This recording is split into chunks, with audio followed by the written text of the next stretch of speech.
그래서 2023년도부터는 이제 우리 이 부동산 시장이 장기 정체기에 들어갔다고 볼 수 있어요. 이 장기 정체기는 보통 한 5년에서 6년 정도 지속이 돼요. 정부가 지금 부동산 뭐 경기 부양한다고 이런 정책 저런 정책 막 준비하고 있잖아요. 근데 시장에는 거의 영향 없을 거예요. 3, 4년 후쯤에 추가 좀 매수 좀 하시면 그 뒤에 한 2, 3년 지나면 또 투기 열풍이 불면서 지금까지 손해보신 거 다 복구할 수 있지 않을까, 저 그런 생각을 해봅니다.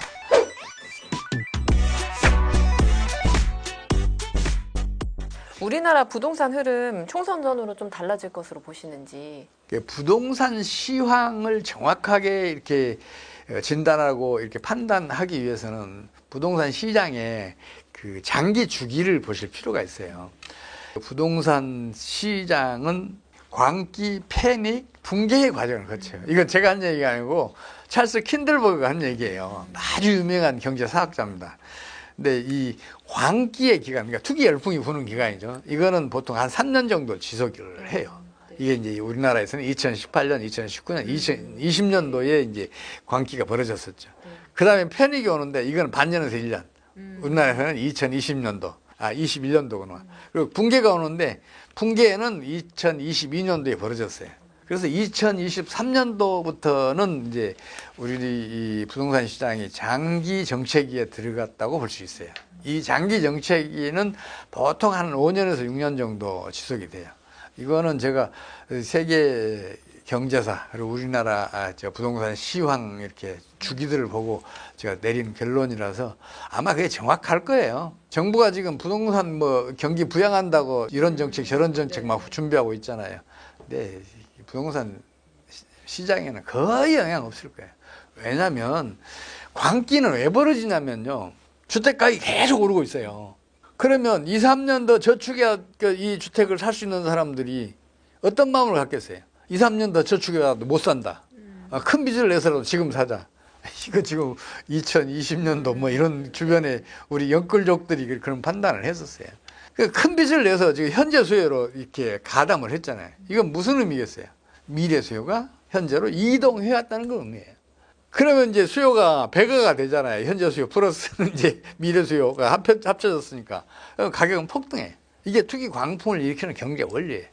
근데 수요가 시간 이동해 갔으니까 바로 수요가 사라진, 많이 없어진 때가 닥치잖아요. 그러면 가격이 주춤주춤 떨어지기 시작해요. 그러면 이제 패닉이 와요.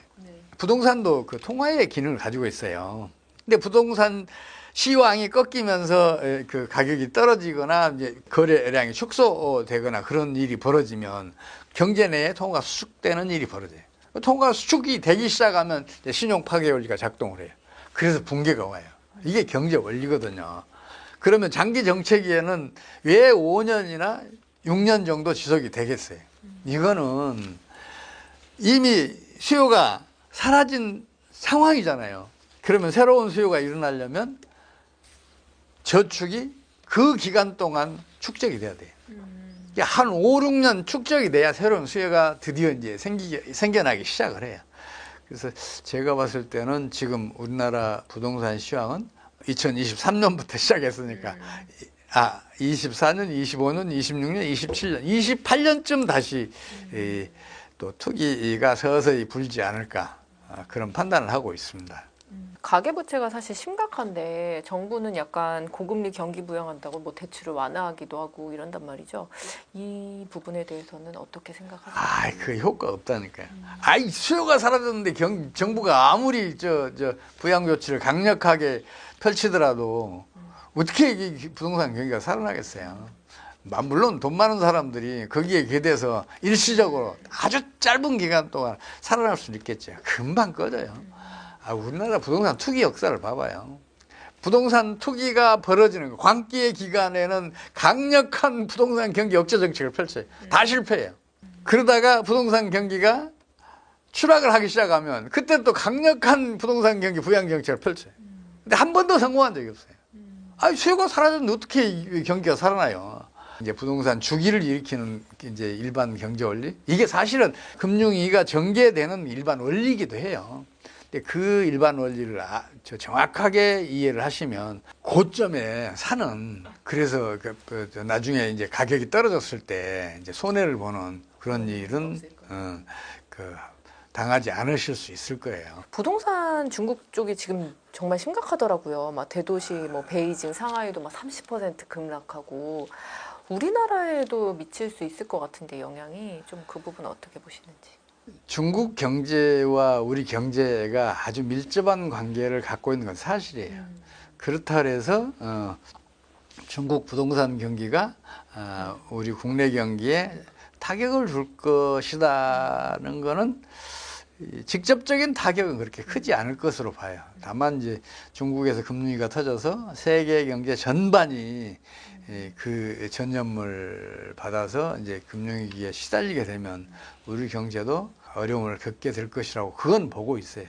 근데 부동산 경기가 직접적으로 우리나라 부동산 경기에 영향을 끼칠 것 같지는 않아요. 오히려 지금 중국의 부자들은 시진핑 독재 체제가 강화되면서 그 해외 자산에 관심을 많이 기울이고 있어요. 중국은 1998년도에 최초로 그 주택 소유가 개인에게 허용이 됐어요. 그 개인들은 그 주택 소유하고 싶은 열망이 얼마나 컸겠어요. 그래서 그때부터 지금 그 일선 도시들, 그것도 중심가의 주택들, 이거는 그 뭐 수백 배 오른 데도 있어요. 최소 수십 배는 올라 있어요. 거품이 잔뜩 낀 거죠. 이제 지금 그 거품이 꺼져가고 있다고 보셔야 되는데, 근데 그 가격 하락 속도가 우리나라보다 훨씬 빨라요. 중국에 돈 좀 있는 사람들은 어떤 생각을 하겠어요? 미국이나 한국에 집을 사두면 그래도 더 낫겠지, 그런 판단을 할 거 아니에요. 그래서 중국 부동산 시장이 더 나빠지면 나빠질수록 오히려 우리나라에는 도움을 줄 수도 있다, 그런 생각을 하고 있어요. 근데 그건 뭐 부분적인 얘기고, 전반적으로는 지금 중국 부동산 시장이 붕괴되면서 중국에서 금융위기가 진행되고 있기 때문에 그 금융위기가 우리나라에도 전염될 수 있다고 생각을 해서 유심히 쳐다보고는 있어요. 재테크 측면에서 보면 지금 뭐 주식이나 부동산 가지고 있으신 분들 조금 정리를 해야 되는 시기로 보세요?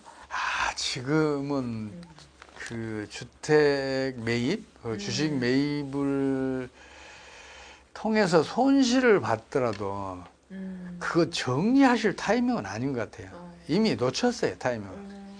그리고 사람이 손실을 보면 희한하게 보복 심리가 맞아요. 생겨요. 그래서 주식 팔고 난 그 자금 다른 데 허비해버려요. 그래서 지금 타이밍을 놓쳤다. 앞으로 주택 가격이나 주식 가격이 더 떨어질 가능성도 있지만, 떨어지더라도 좀 견딜 수 있으면 견뎌내는 게 바람직하지 않는가, 그런 말씀을 드리고 싶어요. 그 부동산이든 주식이든 장기 주기를 가지고 있으니까 앞으로 3, 4년 지나면 주변에서 뭐 아파트 투기 또 혹은 주식 투자 뭐 이런 얘기 쏙 들어갈 거예요. 그러면 그동안 열심히 좀 저축 좀 하시고 가지고 있는 주식도 거의 버티시고, 그러면 또 주택도 버티시고, 그러면 3, 4년 후쯤에 추가 좀 매수 좀 하시면 그 뒤에 한 2, 3년 지나면 또 투기 열풍이 불면서 지금까지 손해보신 거 다 복구할 수 있지 않을까, 그런 생각을 해봅니다. 그러니까 지금 당장은 어디에 투자하시는 것보다는 좀 안정적인 은행에 예금을 계속 하시는 게 좀 바람직할 것 같아요. 올해 전 세계 금융위기 뇌관이 될 요소 뭐로 보고 계세요? 이게 참 너무 어려운 질문처럼 들려요. 제가 금융이 당장 닥칠 것처럼 얘기했는데 안 왔잖아요. 근데 앞으로 한다면 누가 믿겠어요. 그래도 저는 그 말씀 드리고 싶어요. 이제는 막바지 왔다. 세계적인 금융위기가 터지기 직전이다 하는 판단을 해요. 미국이 기준금리를 올릴 수도 없고 내릴 수도 없잖아요. 또 금융위기 진행을 차단할 정책 수단도 마땅치가 않아요. 지금까지 미국이 과거의 금융위기를 극복했던 그런 것들, 그런 정책들을 다 동원해도 지금 상황에서는 어렵겠다는 생각을 해요. 특히 이제 뭐가 문제냐면 금융위기가 막상 터지잖아요. 경기가 급속하게 후퇴를 해요. 그 경우에는 세 가지를 해야 돼요. 첫째는 재정 지출을 대폭 늘려서 경제의 악순환을 차단해 줘야 돼요. 또 이제 번원 통화를 대폭 증가시켜서 그 신용 파괴 작동을 차단해 줘야 돼. 그리고 기준금리도 계속해서 낮춰가야 돼. 이 세 가지를 해줘야 되는데 어느 한 나라만 이 정책을 펼치면 그 나라만 국제 경쟁력, 성장 잠재력이 훼손을 당해요. 그래서 이 주요 국가들이 모두 다 함께 이 정책을 펼쳐야 어느 한 나라만 손해를 보는 일을 피할 수 있어요.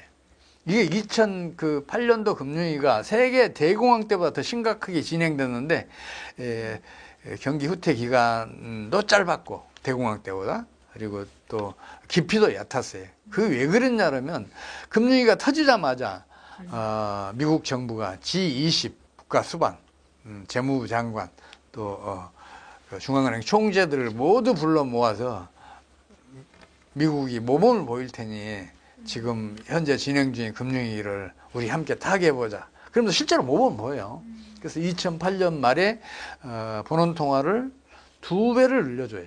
재정 지출을 무려 8천억 달러를 증가를 시켜요.